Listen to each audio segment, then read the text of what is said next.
What's up, y'all? How's everybody doing? Welcome to the Friday edition of Burn It Down with Kim Brown. And you guys are already about to get me in the chat already. Thank you all so much for your well wishes and for your words of sympathy and kindness.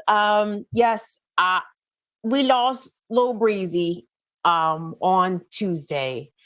And as many pet parents out there can definitely understand, your fur baby is a member of your family. Period, point blank. Ain't no way around it. There's no, oh, it's just a dog, or it's just a cat, or it's just a rabbit. I don't want to hear none of that shit. Okay.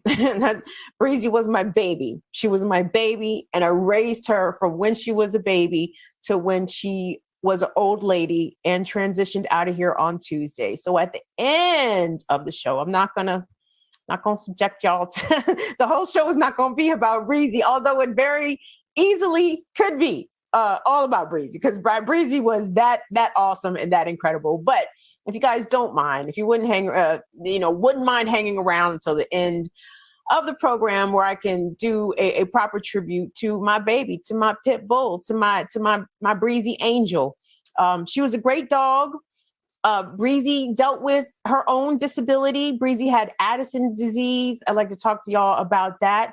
But Breezey straight up was a G, okay? And Breezey was fuck 12. And I'm going to explain to y'all how Breezey was fuck 12, and Breezey showed. Anytime she saw the police, Breezey was fuck the police. So we're going to remember Breezey at the end of the program. But guys, coming up on today's show, first of all, thank you all for being here. I appreciate y'all showing up, hitting us with some thumbs up. Thank you so much, Chuck Diesel. Thank you so much, Mocha Witch. What's up, Luke Kang? What's up, David Silberg? Microsoft Word technical support. Big Teal is in here.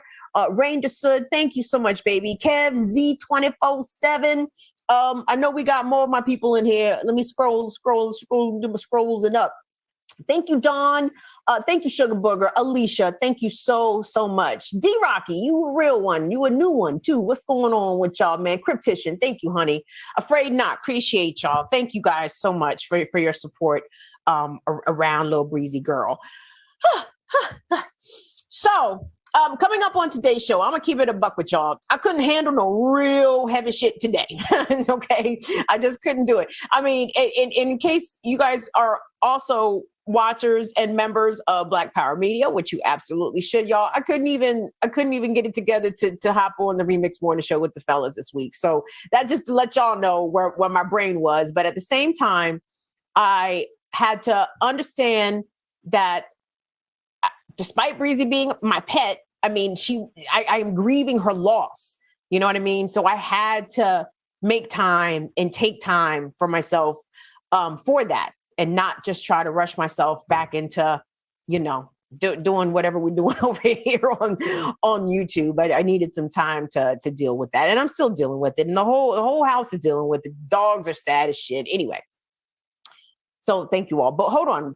Today's show, like I said, I couldn't really deal with no real heavy shit. Okay, so we're going to do a couple of updates, even though some of our updates are kind of heavy. So there is an update about the story we talked about, I believe it was last week, regarding the Los Angeles Police Department basically exploding a truck bomb in the middle of a fucking South LA neighborhood, damaging homes, sending over a dozen people to the hospital to be treated for injuries. There's an update on this story, guys.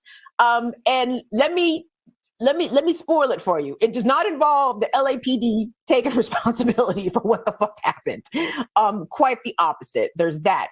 Also, we have been talking about the saga of Keith Davis Jr., the 29-year-old Baltimore man who will be facing his 5th trial for murder next year, because Baltimore State's Attorney Marilyn Mosby can't seem to secure a conviction on Keith because these charges are some bullshit.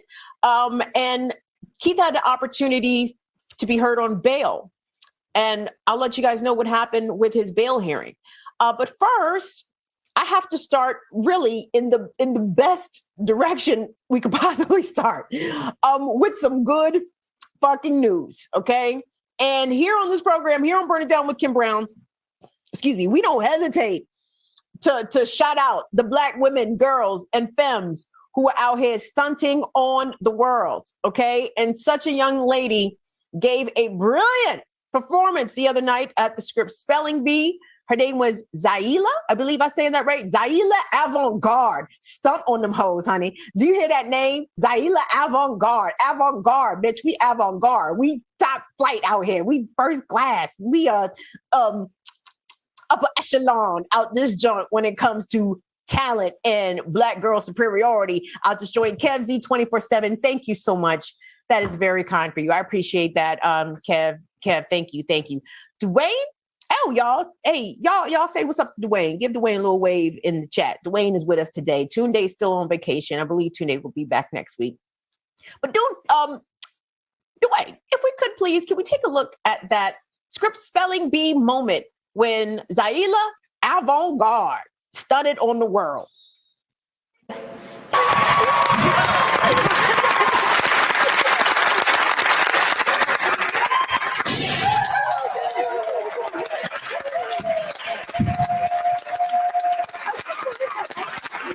And there is your champ, the holder of 3 Guinness World Records, and now the 2021 Scripts.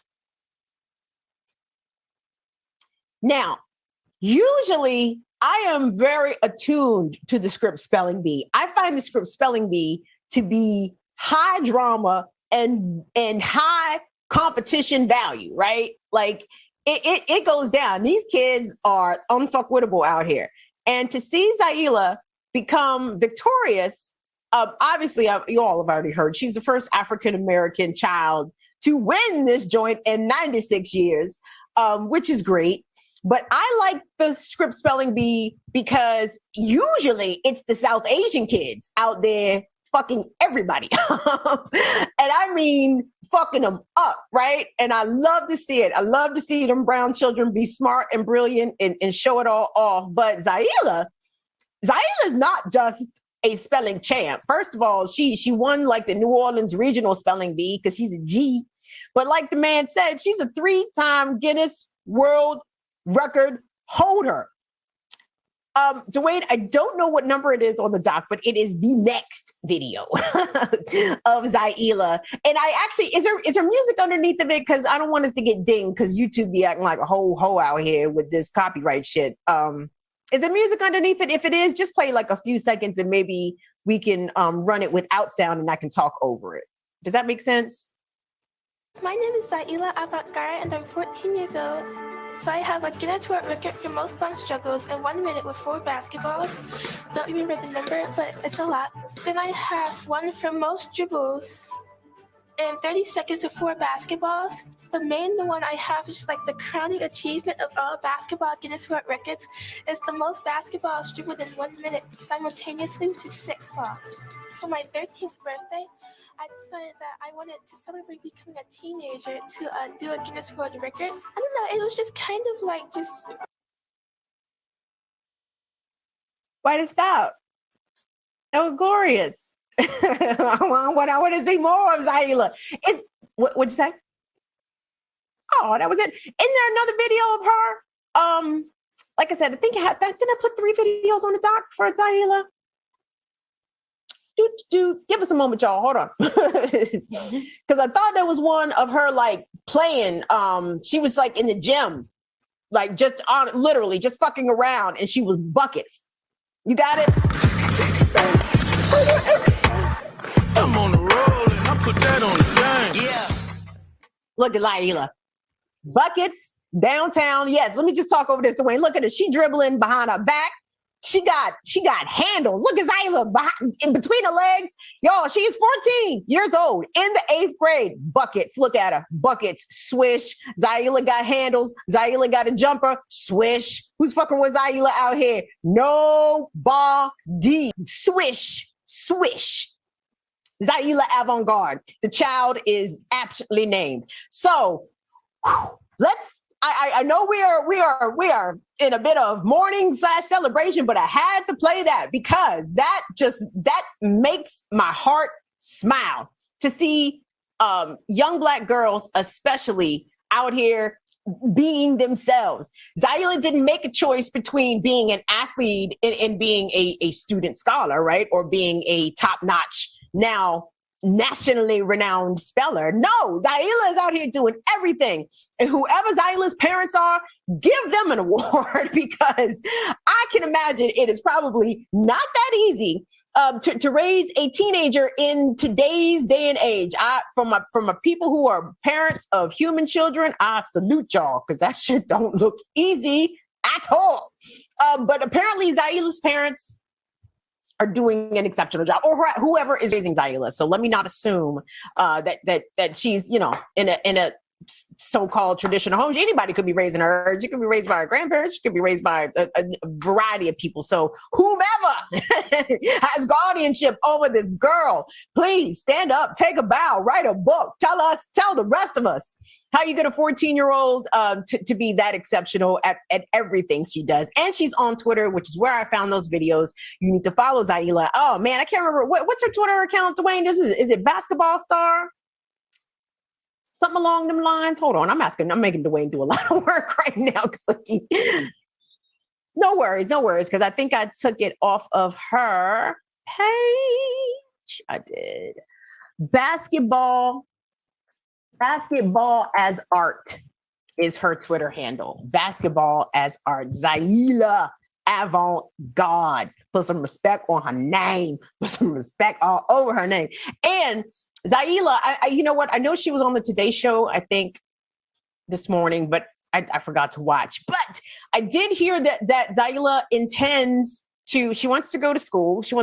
Attend college. She wants to go to Harvard and follow that up with the WNBA. Let me see them hearts in the chat because that you can't help but to have your heart warmed by that. So I want us to move along to get to some of these updates, and I'm gonna keep it a buck with y'all. I don't expect to hold y'all today for a whole hour, just for the simple fact that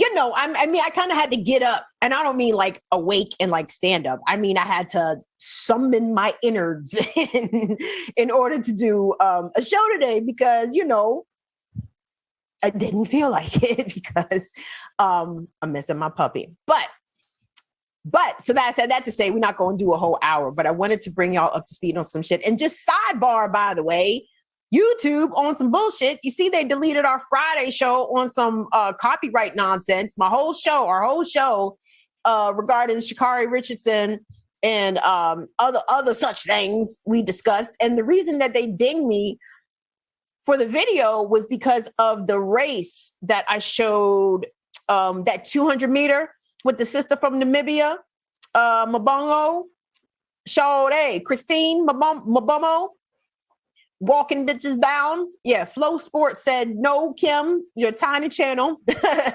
cannot use footage of our race, so we dinged you and stole your whole video. So there's that. That's some bullshit. That's part of the reason why I wanted to do a show today. I'm like, God damn, like we didn't do one Tuesday for justifiable reasons, but YouTube out here acting like a whole bitch. Anyway, moving along. Updates. The story regarding the Los Angeles Police Department collecting north possibly of 5,000 pounds of alleged fireworks and other such flammable contaminant materials that they intentionally detonated, according to witnesses and according to members of the press who were present.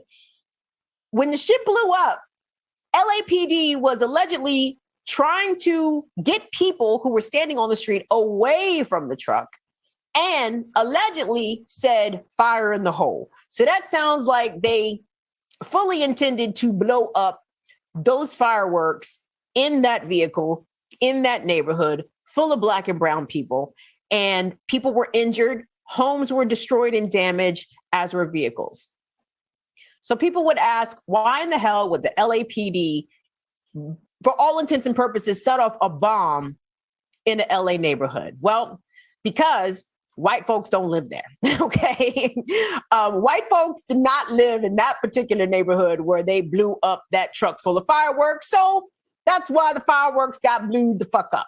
I wanted to take a look, if we could please, Dwayne, at the Fox 11 package. Okay, so let me credit Fox 11 out in Los Angeles. The reporter went out to speak with residents who had been affected. And you guys, I'm even hit y'all with a trigger. Yes, Reese Mac, people were injured. The shit was great.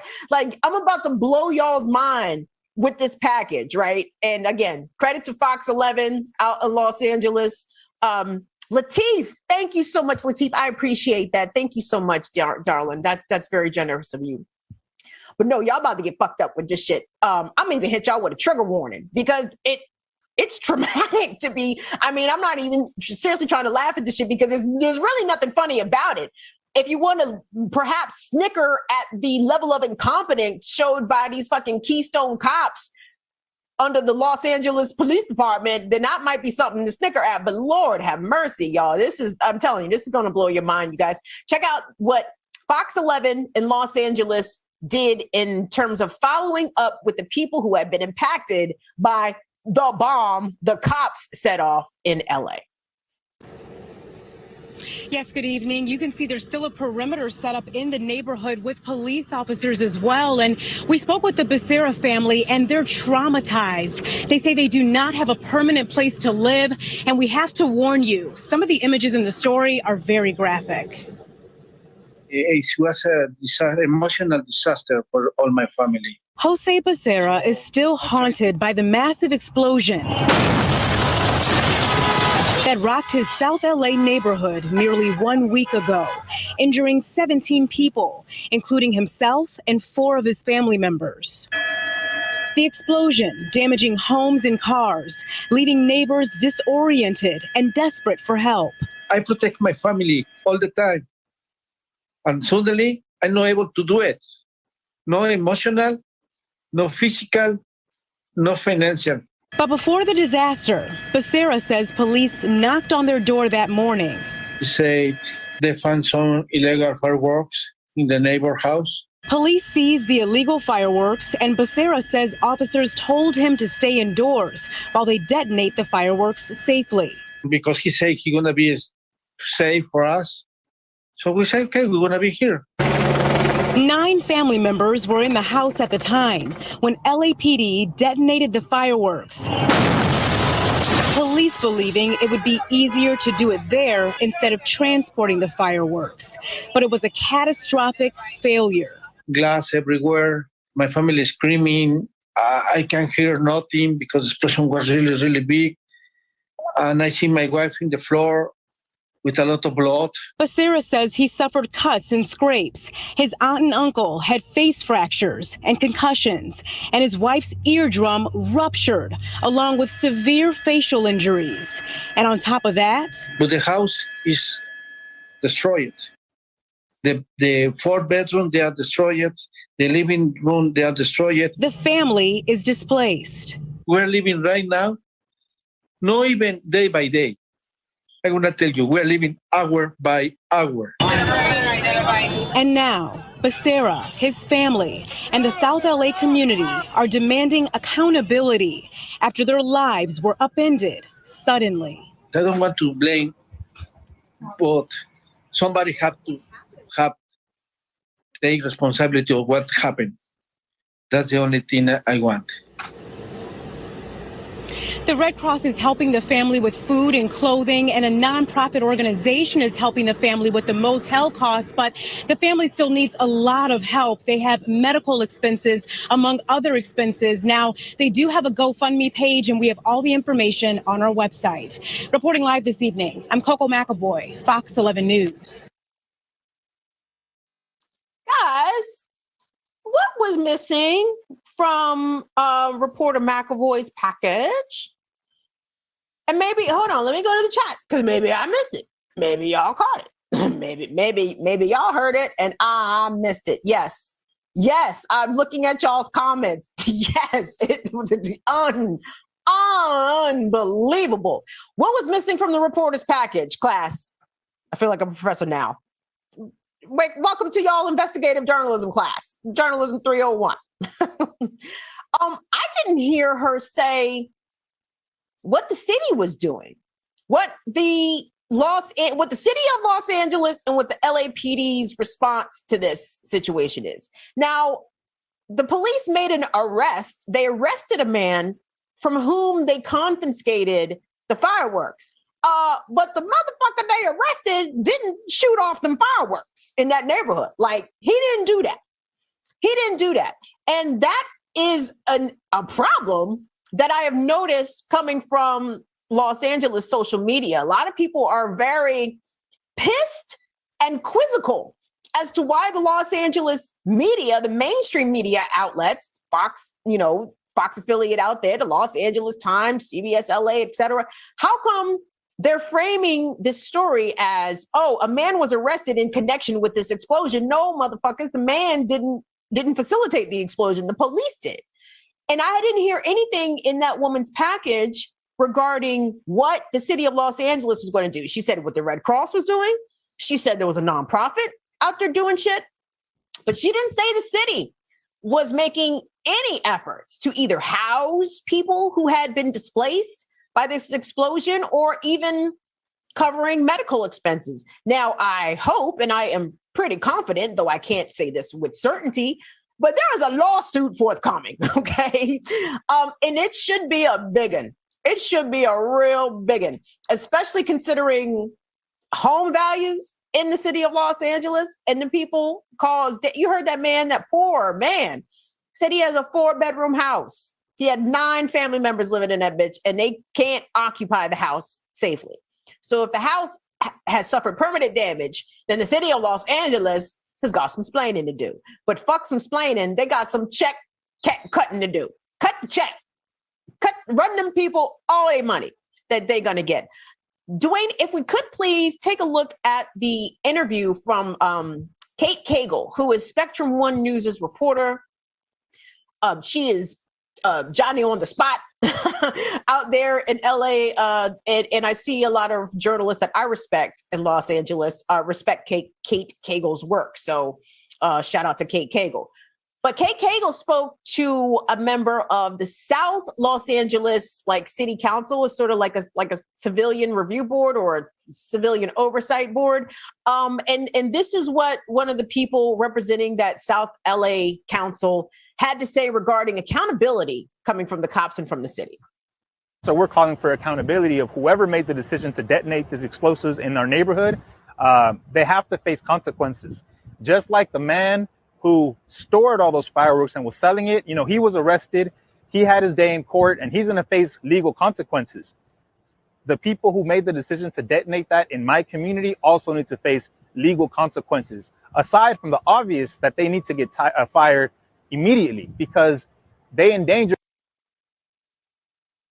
public safety. Absolutely. If a police officer does not have the simple common sense to not detonate explosives in proximity to residences, then you might be too dumb to be out here. Or some might argue you might be actually exactly what the LAPD is looking for. If you a stupid ass who could care less about harming people, injuring people, maiming people intentionally or otherwise, you're probably exactly what the LAPD is looking for. And you guys, I want to get y'all's thoughts on this because this is something that that crossed my mind, because the last time, to my knowledge, in the United States where a bomb was literally detonated in a predominantly non-white neighborhood had to been the MOVE bombing, right? In the 80s in Philadelphia, in West Philly. The difference there, clearly, people were killed, with children, people, and I think the city of Philadelphia set a fire 50 some homes, displaced the fuck out of people. Now that was intentional. I can't even say this thing in Los Angeles was not intentional. I don't know that it was not intentional. But it wasn't, I guess, the same sort of mode of delivery.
All right. Hi guys. Are y'all here? Did everybody leave? Everybody went home? Everybody said fuck this shit, Cam. What janky shit? No, don't. It's not Dwayne's fault. Ray understood. I think I did it. And we have storms right now in the area passing through. So perhaps that had some bearing on our connection. Thank you guys. Thank y'all for hanging around. I appreciate that. Thank you guys. Y'all are the greatest. Who just dropped this $11.11? I love it. 11, rummy them ones. A.R. Walker. Oh, thank you, dear. That is so kind. A.R. Walker. I like that. That's a nice donation number. 1111. I don't know what about that is that I'm fucking with it, but I am. Where was we? Oh, I was asking. I don't even know where the fuck we left off. I was talking about the move bombing and maybe them comparing apples and oranges to what happened in this South LA neighborhood. But the fact that the police blew up shit in a black neighborhood in Philly and in a brown neighborhood in Los Angeles and ain't never blown up shit in a white neighborhood except at the Koresh Ranch in Waco, Texas. And the only reason they blew them niggas up because them niggas said we got all the guns and we ain't coming out, Bill Clinton. Y'all probably too young to remember that, but that's okay. That's okay. Yeah. Thank you, Natalie A. Yes. No, Dwayne's doing his thug thizzle out here, man. Dwayne. And let me tell you a real quick sidebar. I fuck with Dwayne. And I fuck with Tunde too. But Dwayne is cool as a fan. Okay. Like the whole room could be burning down around Dwayne. Dwayne's like, all right, just check, do a speed test real quick. Just check your status. I mean, just cool as a fan. So I appreciate you, Dwayne, for the cool in you. Guys. Oh, thank you so much, Ricky Ryan. I miss you too. And FYI, Ricky, oh, thank you so much, dear. FYI, Ricky Ryan, that Freedom Amazon book list for kids, I have started to purchase books off that joint because I got nephews whose minds is wide open, and that is a wonderful list that if you wouldn't mind, Ricky Ryan, if you're able to drop that link in the chat so everybody can get it. Y'all, FYI, I'm sidebarring all over the place. Just bear with me. If you're looking for books for children, Black children, young Black children, to make them feel good about their young Black selves, Ricky Ryan has compiled a wonderful Amazon list of books for Black children, and I have started to get some from my nephew. So if Ricky Ryan is able to drop that link in the chat or in the comments somewhere, please do so, dear, because I found it very valuable, and I'm going to be picking them joints off one by one. So thank you so much for that. Back to my updates. Speaking of Ricky Ryan, let's stay in Maryland. As a matter of fact, let's take it to Baltimore. Because there has been some movement regarding the case of Keith Davis Jr. Of course, you all know Keith Davis Jr., the Baltimore man, whom, gosh, it's been almost 7 years now. He's been in jail this whole time. Keith Davis was accused of murdering a Pimlico security worker, right? A guy working security not near security, but working security up there at Pimlico. His name was Kevin Jones. And the city of Baltimore has tried Keith 4 times. The 4th conviction was overturned 2 months ago by a judge. Not the sentence, pardon me, but the conviction was vacated, right? So Keith Davis Jr. is about to be tried for the murder of Kevin Jones for a 5th time next year. He is also facing attempted murder charges for a stabbing in jail, right? And everybody who is paying attention to this case and who has been paying attention to this case over the past several years understands that Keith is a victim of not only the Baltimore Police Department, who tried to kill him, shot him a bunch of fucking times and hoped that he died. He didn't. But he's also a victim of malicious prosecution by Marilyn Mosby's office. And there's no way around that. So that was even made more evident this week. Dwayne, if you could pop up that article for me, which you already have, because Dwayne's a boss. Look at that. Dwayne got his shit together. I love it. He was denied bail. Now, what Keith's attorney, Deborah Levi, was asking, she was asking for the court to grant Keith a bail so he could be on home detention. Okay. Keith is married. We spoke with his wife, Kelly Davis. What was that? A couple months ago, maybe not even that long ago. They have a family. They have 4 children. And Keith, in addition to being shot by the police, he contracted COVID while in prison and had to be put on a ventilator. I think he's doing better now, but he has major health problems, right? Major health problems. Yeah, Cryptician, you better check your girl. If you like Marilyn Mosby, you better ask Marilyn Mosby what the fuck her problem is, dog, because this man is not well. He's 29 years old, but he's got a bullet in his neck from his encounter with the police when they tried to kill him, and he's recovering from COVID still. There is no reason to keep him incarcerated. He's been in jail now for 6, going on 7 years behind a crime that he is not currently convicted of, right? And for Marilyn Mosby to try to run a 5th trial on him, y'all just think about that. 5 trials for the same case? What does that tell you? It tells you that the state's case, Marilyn Mosby's case, is some flim-flammery. It's some bullshit. There was a hung jury in, I believe, 2 of the outcomes. Keith was convicted in 1. I mean, there's been so many. I apologize. It's really hard to keep up. But the fact that there's only been one other person in American history who has been tried more times than Keith Davis Jr. for the same crime. He's a man named Curtis Flowers. He was tried, I believe, 6 times, right? Keith is being tried 5. So spare me with all that. I'm a reformer. I'm a progressive. I'm here to make Baltimore City a better place. All that bullshit from Marilyn Mosby is all hypocritical nonsense when you examine the particulars of the Keith Davis Jr. case. She doesn't mean any of that shit, okay? Her office does not stand by her word. She does not practice what she preaches. If you could, wait. There was more about that thing. Wait a minute, because Keith Davis Jr.'s wife, his lawyer, Deborah Levy, according to the Baltimore Sun, gave an exhaustive argument as to why Keith should be released to home detention. And the reason why the prosecutor said that he still poses a public safety risk. How?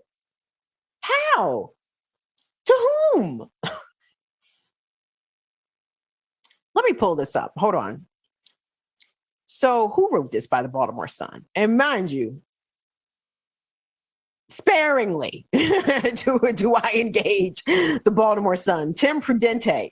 Now, I know Kelly Davis speaks, that he is a reporter that she will speak with. I'm not all that impressed with Tim Prudente. I'm not really that impressed with most of the Baltimore Sun's reporters because they're very privileged. I don't think they get out in the city enough, and they always take the cops' word for shit. And that comes across very much in their reporting. But let me read you part of what Keith Davis Jr.'s attorney, Deborah Levi, who is the director of special litigation for the public defender's office, just goes to show y'all how many people in the city, in the city of Baltimore, understand that what Keith Davis has endured is, a miscarriage of justice is not even giving it its proper weight, because this is a weight of the judicial system. This is an unbearable burden that Marilyn Mosby's office is putting on this family. So what, in regards to the attempted murder charges that Keith is facing, which, by the way, according to Keith's attorney, there's apparently surveillance footage of, right? Where's the surveillance footage? State's Attorney's Office, Marilyn Mosby, Department of Corrections in the state of Maryland. Deborah Levi said, quote, "It was a closed fist jail fight. There's nothing to indicate puncture wounds or stab wounds. No weapon could ever be recovered." So they didn't even recover a weapon in this alleged prison stabbing. And if you go to Kelly Davis's Twitter, Kelly gets into a lot more details. Obviously, she has, firsthand knowledge, just being her husband and being the most amazing advocate, right? Kids, if you ever get married, pray that you get a wife like Kelly Davis, right? shit, if I got married, I wish I get a wife. like Kelly Davis. Kelly is out there repping for her husband, and it is tireless. It is so commendable to watch her make sure that her husband comes home to their family. But Kelly talks about how Keith obviously is in jail, right? Prison. Shit goes down. He has to protect himself. He has to defend himself many times, or at least several times. Keith has been, like I said, shot at by the cops. They hope that he passed away. He had serious COVID episode. And according to Kelly's Twitter, because of what Keith is accused of doing, he has been targeted by people who believe that he actually killed Kevin Jones, right? He has been targeted for attack. So what he's supposed to do? Let people attack him? Like, and not protect himself in jail?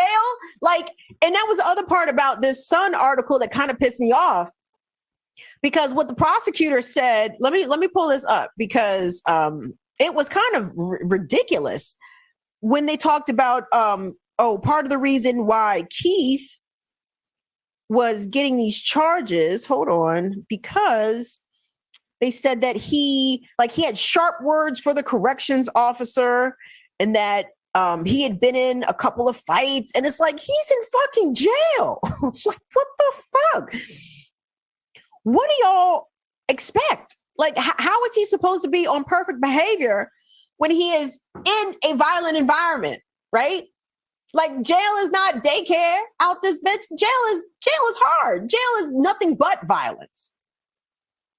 And that's a shame that this innocent man, and I believe Keith is innocent. I really do. Because I really believe that if the city of Baltimore had the goods on Keith Davis Jr., he would be convicted, right? Not hung jury, not a second hung jury, not conviction overturned. He would be facing his whole sentence right now if the city of Baltimore and the state attorney really had the goods on him.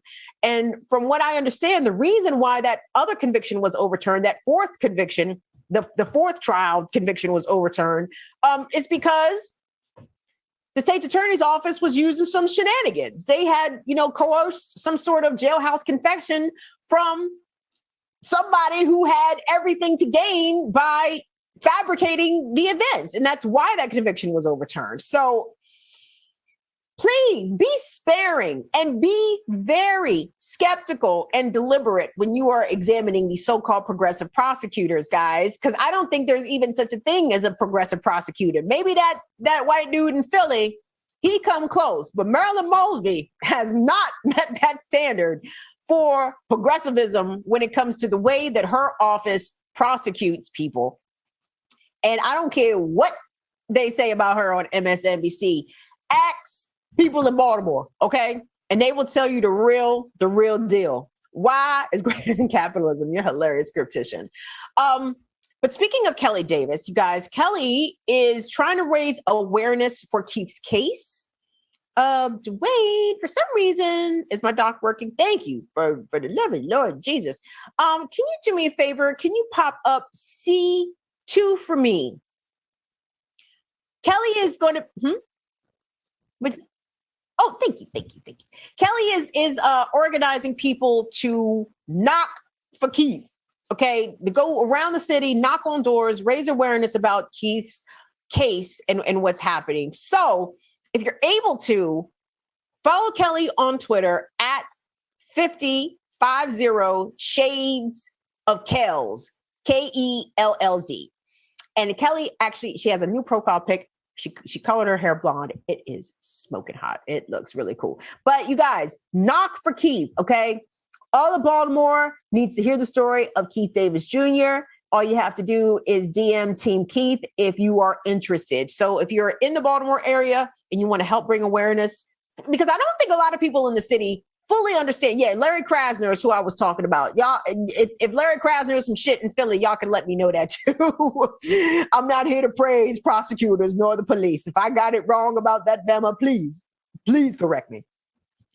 But I don't think a lot of people in Baltimore City understand or even know the extent of the Keith Davis Jr. case. And that's really a shame also. That's pretty much a reflection, I think, of news media working as stenographers, working as PR agents for the Baltimore police, because they don't frame it in the sense that there has been a lot of shoddy and shitty evidence, perhaps some lied statements, some perjured statements offered up by the police.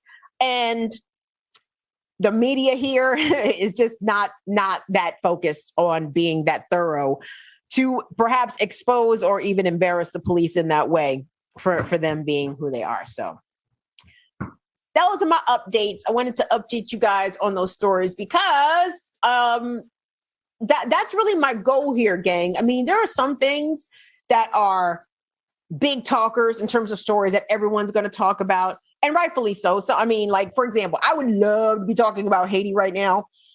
I am not Haitian.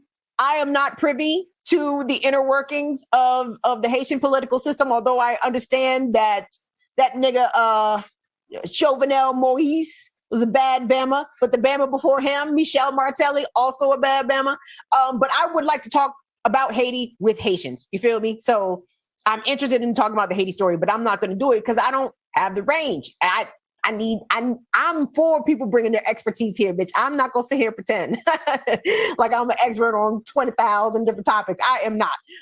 But there's shit that I'm interested in talking about that I won't until I have someone else who has the expertise to do it. However, the shit that I bring y'all in terms of stories that we've already discussed, them joints is ongoing. And I know sometimes a lot in mainstream media, even sometimes in alternative media sources, like the follow-up is not always there, right? They'll bring you a story and then maybe you'll hear about what happened or what the developments were. Maybe you won't. But I want to make sure that if it's something that I'm talking about on here, that you guys are able to keep up, because the shit is important. I'm not going to bring y'all no shit that ain't important.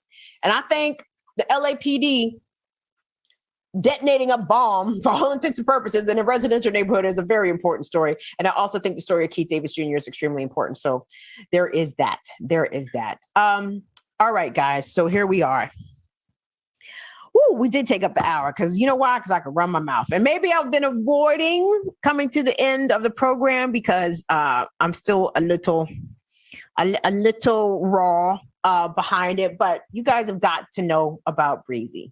Okay. Duane, are you going to put up pictures of Breezey while I talk about Breezey? Okay. So let me tell you guys about Breezey.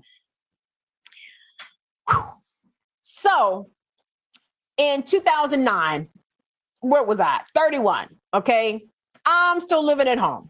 I'm working a couple of not well-paying jobs, but I'm working 2 jobs. Raise your hand if you know this story. I'm working 2 jobs and still living in my mama's house. Right. And I understood that I didn't know when I was going to be exiting my mama's house. Let me put it that way. So I said, all right, well, I'm not about to get married anytime soon. I damn sure not about to have any kids anytime soon. Let's do a dog. And I'd grown up with the dog as a child, but I'd not had dog of my own as an adult. Okay.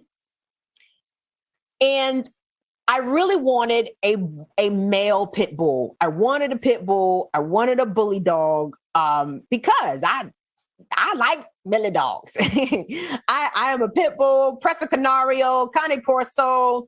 I like dogs that will bite because, I mean, and this no disrespect to y'all with the foo-foo shishi dogs, but that dog ain't gonna bite shit if somebody come in your house. That baby just gonna bark. I need something that make a motherfucker think twice. You feel me? So I wanted a boy pit bull. I wanted a boy pit bull really bad. My friend at the time calls me up and says, hey, I know somebody in Southeast who has this pit bull. She's a girl. And they're just trying to get rid of her. They're just trying to give her away. And I'm like, okay. Is there there's no one else that wants this dog? Nope. Nobody else wants this dog. All right. So my friend at the time had a relative who worked at an animal hospital down 301. I don't know if that's Odenton or Clinton, somewhere down there. So I had to come pick her up from there.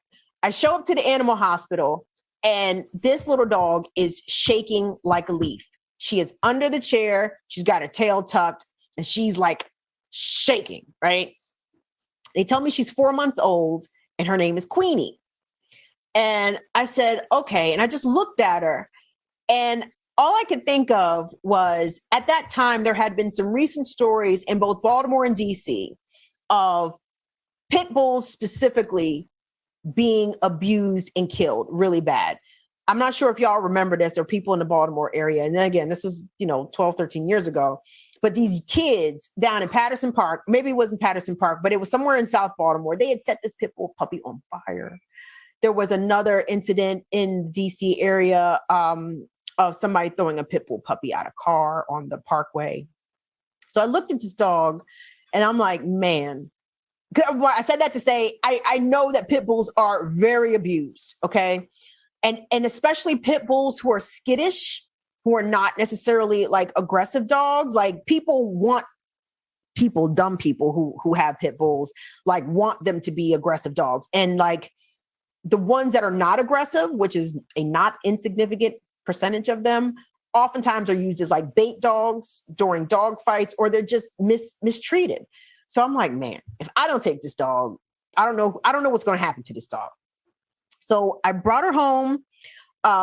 She threw up in the car on the way back to the house, which is important. So put a pin in that she threw up on the way home to my mom's house. And Breezey, when I say she was a scary dog, when I would walk her around my mom's neighborhood, she would walk behind me on the leash. Anytime a dog barked at her, she would try to take off running. I mean, full on running. Okay. And it took a lot of months, maybe north of a year, before that dog got comfortable being on the leash, being barked at by other dogs. And she started to get her confidence. I used to take her up to the dog park out there in Laurel, off Brockbridge Road, where she got socialized. I was concerned about having a pit bull because, I mean, they say pit bulls, they bite people, allegedly, but they don't, right? You have to exercise these dogs. Like, these dogs require a lot of attention and, most importantly, exercise. A tired pit bull is a happy pit bull. So I was getting her ass out. I was working her ass out. So fast forward a little bit, a few years, Breezey's like 3 or 4, and she gets to be like a specimen. When I tell you, this dog was so damn beautiful, okay? She was gorgeous. When she was at her prime weight of like 52 to 56 pounds, she would have her muscles popping and she was brindle. So like people would always compliment her coat and say, oh man, like, look at that. Those look like tiger stripes. I'm like, yeah. I mean, she was just a beautiful, beautiful, beautiful animal. Okay, so fast forward some more. I end up leaving my mama's house miraculously, moving to my own place. I have we have another dog. Bagheera came to be with me. We'll talk about the Ballad of Bagheera at a later date. Today is about Breezey. And cool things about Breezey. So being the fact that she is a DMV dog, Breezey likes crabs. And anytime you would eat crabs or crabs would be served, you'd have a pile of crabs on the table. Breezey is doing circles under the table. And you know how when you crack crabs, like sometimes the shells go flying? If Breezey got her hand or got her lips around some crab shells, all you heard was crunch, crunch, crunch, crunch, crunch. And I'm like, man, are these crabs going to hurt her? After 12 years of eating crabs, I don't think the crabs hurt her. But how many dogs y'all know look forward to crabs? Like, gets excited. Like when the crabs come in and they are steaming in the bag and Breezey's like, hell yeah, about that motherfucking crabs. Anyway, so fast forward a little bit. I'm in my own place. The first year I'm in my place, I'm not used to my place. And I've told y'all, maybe I listen, I'm an old lady, so I know. I have mentioned this story before because old ladies repeat themselves, but y'all gonna hear this shit again. 2013, I'm home alone in my new place. I think I hear So I think I hear someone breaking in my house. I thought I heard someone come in through the side door. No one else is supposed to be home. The dogs didn't react, but I thought I heard what I heard. Long story short, I ended up calling the police, which I will never do again. But when I called the police and they eventually came and they asked me to come outside after, after they had walked the perimeter, et cetera, they were like, the 911 operator was like, okay, it's okay for you to go outside. So I go outside and it's all these cops like screaming at me, like, get over here. Blah, blah, blah. I'm like, oh my Jesus God. In the midst of me trying to deal with 5 cops in my yard, my dogs come running out. I did not secure my animals. My fault, right? Bagheera at the time was having a Lyme disease episode, so she was lame. She couldn't walk. She's fine now. But Breezey came out there, row, row, row, row, row, row, row, and all of a sudden, she's got 5 guns drawn on her. And she's in front of me, barking and growling at these cops. She's protecting me. And they're threatening to shoot her. and I'm still a little traumatized by that when I think about it, because I, for one, was standing right behind the dog. So had the police open fire on my dog, chances are they would have shot me too. But the fact that Breezey showed no fear, none whatsoever, when it came down to protecting her mommy, she was going to protect her mommy. She didn't give a fuck who was out there. So eventually I had to secure her in a gate, in a fenced-in yard. But she barked and growled at them the whole time. So much so that after they had cleared my house and determined that no one had broken in, et cetera, and they were getting their shit together to leave, and Breezey is still, again, barking and growling at them from behind the gate. And I go to get her out. The one cop says, if that dog gets out of line, start blamming on him. And I was like, if it's not too much trouble, could you not shoot my dog that I totally have under my control? So anyway, but from that point on, anytime Breezey saw the police, she was fuck the police. She would bark at the police. She would growl at the police.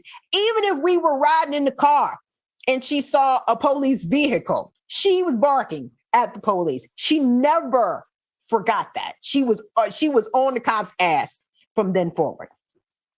Okay, so remember I told you the first night I brought Breezey home, she threw up, right? In my car. So fast forward a little bit more. Late 2014, early 2015, like literally right around the holidays, I accepted a radio job in Kansas City, Missouri, right? And I went out there. And so the folks out there were like, yeah, when are you going to sell your house and move out here? I'm like, what? I'm sorry, do what? And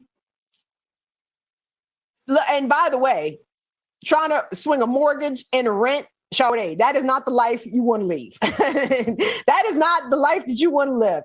So anyway, so I'm out in Kansas City and I took this job. I'm thinking I'm going to work this job and I'm trying to find a place for my dogs. My very good friend, Ryan, was still here and taking care of my dogs, which I can't tell you how much I appreciate.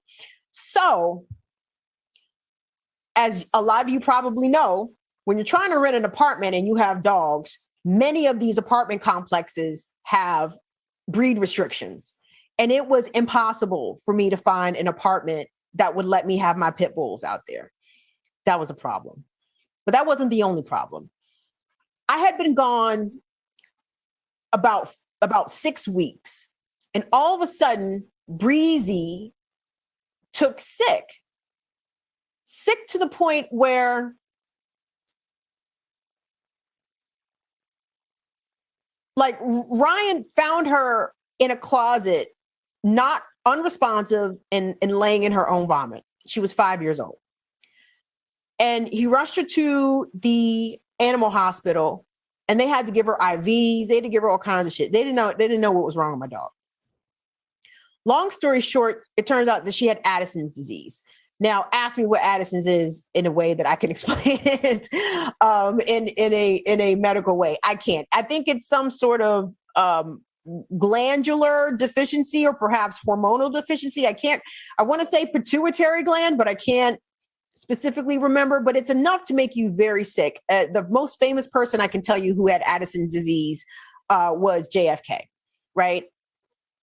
So long story short, I take a flight home to see about my dog because all the reports I'm getting is that Breezey is dying. Okay. So I come home. She has lost, she was 52 pounds. I think she was down to 35 pounds. She was literally skin and bones, like just like a walking bag of bones. Like I didn't recognize my dog when I seen her. And mind you, I had only been gone like a month, right around a month. So we finally get her situated and figure out what her diagnosis is Addison's. It can be treated with steroids. Relief. Okay. So I go back to Kansas City to work the job that I got this job. And as soon as I leave, Breezey takes sick again. She takes sick again. And what Ryan told me was basically, if you don't come back here for this dog, she's going to die. And let me include the fact Breezey dying was probably enough in itself to bring me home, but there was a motherfuckery shit afoot. It was a motherfuckery afoot. And I'm glad, actually, I'm so glad that the fuckery really revealed itself in a very short amount of time after 6 weeks, because it made it very easy for me to say, fuck this job. I quit this job. My dog means more to me than this job. And that was a very real sentiment that I had, and I acted on it. I sent them niggas an email and chunked up the deuces, packed my shit, and came home.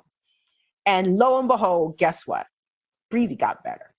She missed me that much. And not to say that she didn't have like Addison's already, because like being barfy for a dog is an indicator of Addison's. Most dogs, if they get Addison's, it comes on like when they're about 5 or 6, which is exactly what she was. She was 5.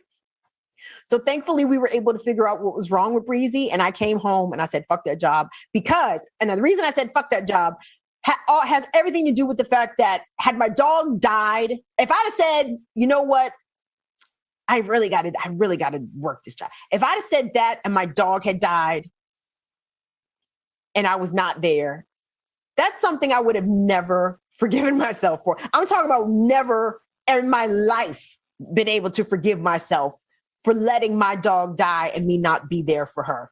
So, I mean, some people might say that's pretty dumb. And I say, well, you know what? Then I guess I'm a dummy, because I had to, she's loyal to me. I'm loyal to her. That's my dog. Okay. She might as well be my child. I might as well give birth to her. So Addison's is treatable with steroids. The problem is she was taking 5 to 10 milligrams of prednisone and a decent amount of fludrocortisone, and she had to have it every day. If she didn't have her meds twice a day, every day, she would get sick. And if she got sick, I mean, she could get really sick. The problem is that long-term use of those steroids wore out her GI tract, her gastrointestinal tract, right?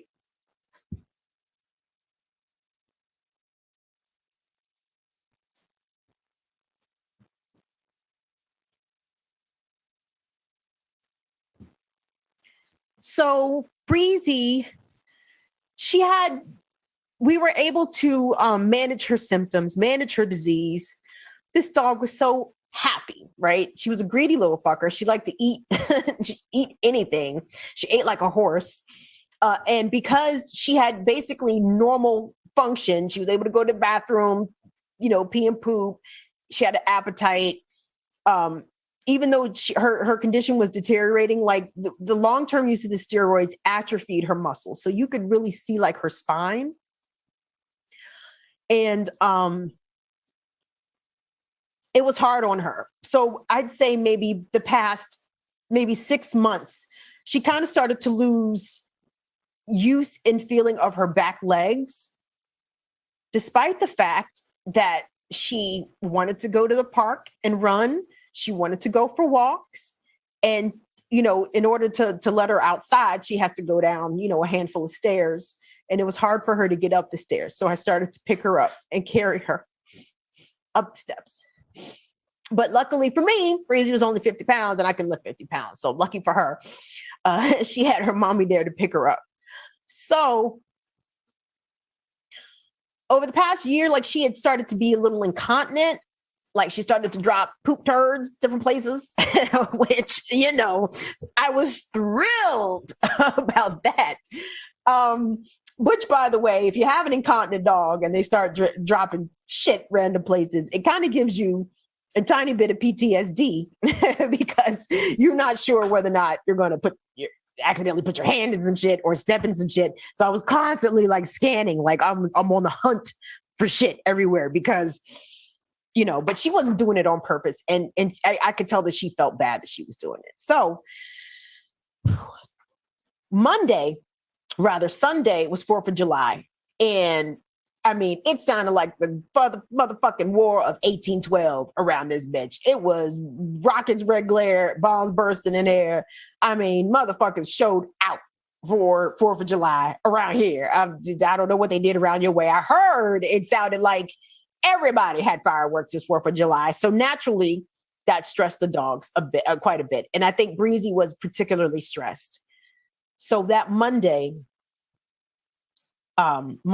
actually today's Friday, Monday, I started to notice like she was throwing up some, but there was like blood in her vomit. And then like it started coming out the other end. And, you know, guys, for any mammal, right, canine or human, you know, blood starts coming out of your butt and out your mouth. Usually that's a very bad sign. And the vet is closed on Tuesday, and I didn't have a way to get to the emergency vet out in Bowie, which is probably, you know, a ways away from me. I wasn't able to get there. So I called the vet and I told him what was going on. And they told me to bring her in on Tuesday. And from Monday night into Tuesday, she just went downhill, like in a hurry. So Tuesday, we made a very difficult decision to put Breezey down. And I say it was difficult because she was not ready to go. She wanted to be here with her mommy. Very much so. Like when we put the leash on her to take her to the vet, she like normally you put the leash on her, she's ready to go. Like, let's go. We're going to the field. Where we going? She's about it. Put the leash on her this time. She like stopped on the porch. Like we had to, you know, coerce her to come down the steps and get in the thing. And I'm so sorry. I'm sorry, guys. Thank you. Yes, she did. Rainda said she did hold on. And she really held on. She held on for my friend Ryan to get here. She held on for my mom to get here. And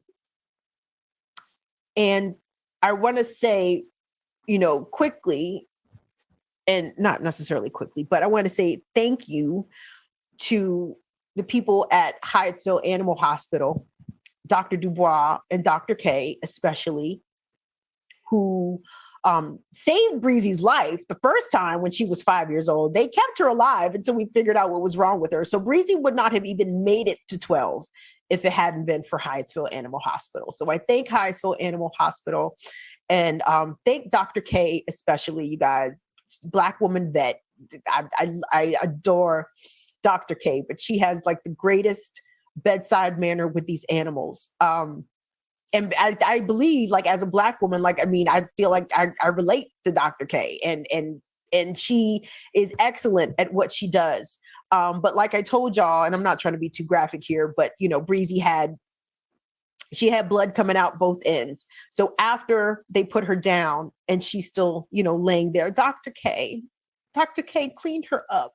She cleaned her up and wrapped her up because we brought her back here, dug a grave, and buried her in the yard. So Breezey is here. She's going to be looking after her mommy forever. And I just got to say, y'all, like, these animals, they're not just animals.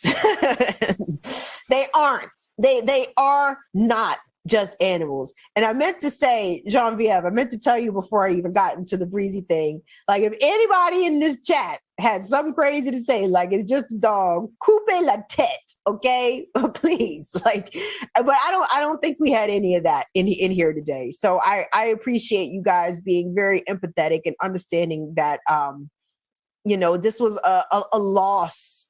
This was a loss for me. This was a loss for my family. And, she meant the world to me. And let me say this. If you have like a bully breed or you see like a skittish kind of pit bull, man, please be nice to those dogs. Because honestly, like pit bulls have such a bad reputation and it's only partially deserved. It's not the pit bull's fault that they bite harder than everybody else. That's the way God made them. You feel me? Like black people, it ain't our fault that we shit. Like that God made us awesome. And you know, people sort of pick on our outstanding qualities. But pit bulls who are not what people tend to think about what the breed behavior is, they really get treated bad sometimes. They really, really do. So please, please, please, please, be nice to a bully breed, especially a pit bull. Breezey was not the dog that I wanted. She's not the dog that I picked out. Matter of fact, I didn't pick out either one of these dogs. But somehow these dogs have ended up with me. And that was my commitment to her. And I told her that first day I picked her up and like I whispered in her ear when they had her on that table and put her down. I said, I told you, mommy would be here for you from the first day to the last. So rest in peace, Breezey Brown. She lasted probably way longer than she was supposed to. And the reason that she lasted is because she was tough as nails, tough as nails. Tough as they come, tough as they come. And I loved her so much and I miss her. So thank you all.